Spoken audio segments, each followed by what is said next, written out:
Please like this video and subscribe to the channel. Greetings, family, and welcome back to Raising the Vibe. Thank you so much for joining me for another video. If you watched my last video, then you're aware that the U.S. banking system is struggling, and there are all kind of rumors and theories, such as the fact that perhaps the global billionaires are trying to push us into CBDCs, central bank digital currencies, which, as far as we're aware, would allow tracking and monitoring and control of our expenditures.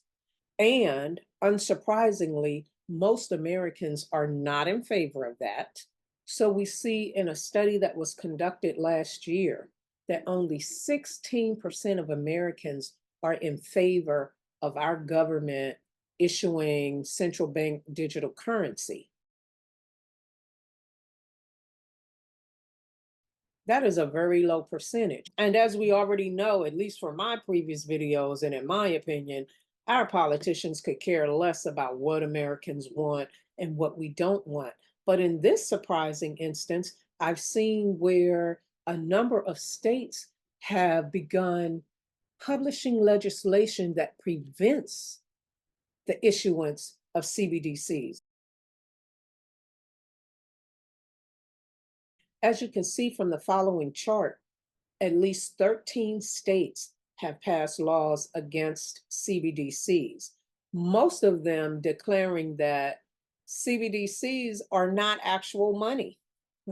And those states are South Dakota, Nebraska, Oklahoma, Utah, Wisconsin, Tennessee, Missouri, South Carolina, Florida, and Indiana.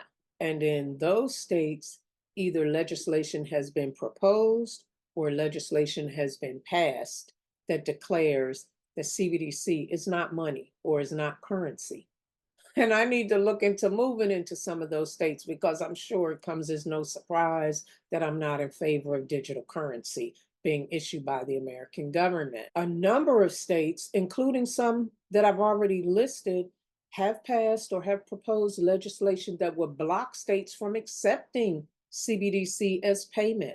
And those states are Wisconsin, Missouri, New Hampshire, Alabama, and Indiana. Then there are about 4 states that have proposed or passed legislation that would block those states from participating in any trial involving CBDC. Those are Missouri, New Hampshire, Alabama, and Indiana.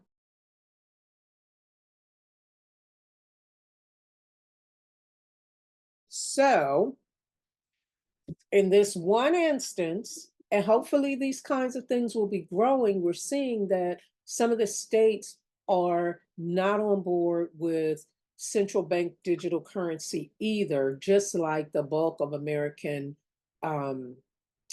citizens are not on board with that. And again, for someone like me, I can take cash, and I often pay for things in cash. I can take cash, go anywhere I want, buy anything I want, hand those dollar bills over, get my change back, walk out, and go wherever I want, come home, whatever the case may be. Nobody knows exactly what I bought, when I bought it, or where I bought it. And that's why oftentimes I don't use a debit or credit card, because there's a whole listing of everything you purchased, from where and when. And that's really nobody's business. Also, an even bigger concern for me, because I'm not laundering money or engaging in any kind of illegal activities. I just like privacy and freedom to do what I want without being monitored or tracked. But a big concern about CBDC is that not only can you be monitored, but you can be controlled.